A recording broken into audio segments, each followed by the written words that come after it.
I'm Huon Hooke, and this is The Real Review. The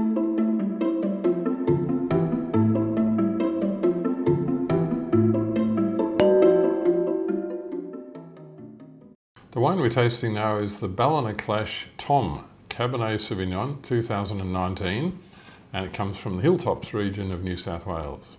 The forebear of, in fact the father of the present owner of Ballinaclash Vineyard, came from a town of that name in Ireland to settle in Australia.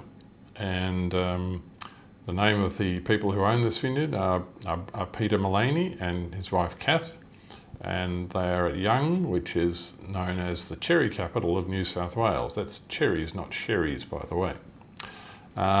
It's a place where the great cherries are grown there. If you want to go and pick your own cherries, you can rock up at Ballinaclash, pay some money and just pick your own cherries and have a great deal of fun.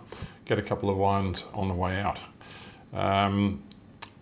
Peter Mullaney's brother also produces wine in the same district. His name's Brian, and it's called Grove Estate. So it's very much a family thing, this cherry growing and wine growing in the Young district.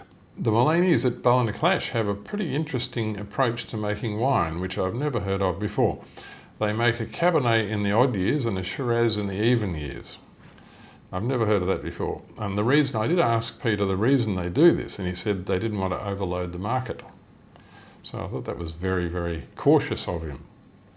Anyway, the wine is an excellent wine. The Young or Hilltops region, the nearest town is Young, by the way. It's the Hilltops region, and it's quite well known for full-bodied reds. So very much Cabernet and Shiraz country, made famous years ago by McWilliam's Barwang vineyard.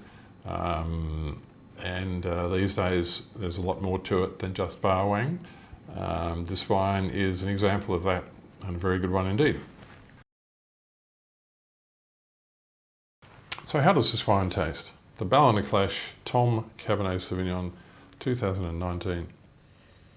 Nice depth of colour, really deep, good colour. Cabernet should have a deep colour with quite a strong purple tint at that age.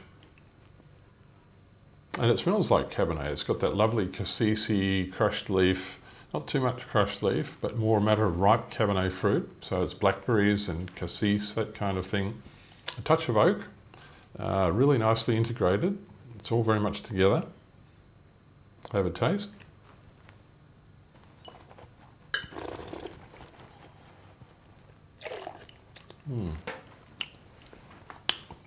That's pretty good Cabernet. Good depth of fruit on the palate. It's got lovely sweetness in the middle, and it's got a nice firm tannin finish, which is exactly what you expect with Cabernet. Cabernet being one of the more high tannin varieties that we grow. It shouldn't be so tannic that it grips your tongue and is unpleasant, but the tannin gives it structure and helps to give it length, and all of those things help it go so well with food. Wines with structure go better with food, especially hearty food. This wine has good length of flavour. It's very young. I suspect it's just going to get better and better over the next few years. It's still a baby. How do we rate this wine? Well, we scored it 94 out of 100, which is a very high silver medal, almost a gold ribbon. And it was a top rank rated wine nevertheless. It rated number 4 out of 70 Cabernet Sauvignons from Australia in 2019. So we've the comparison of there is across Australia, not just across the Hilltops region, but number 4 out of 70 is a very high ranking indeed. And we've said drink it from 2023 to 2039. So in other words, 20 years from the date of harvest, it will be at its best or at its peak. And a very, very good wine indeed, and very good value. This is $27. I can't believe it's such a modest price. They're not only underestimating the market, I think, for their wines at Ballinaclash, but they're being very generous with their pricing policy as well. So the food match. We asked Peter and Kath Mullaney what food they would like to recommend having with this wine, and they've gone with some pretty hearty meat dish. In fact, lamb shanks, with gremolata, which is a pretty classic thing to serve with lamb shanks, and also served with a mash, buttermilk mash with green beans. Sounds like a pretty good idea to me. Good health.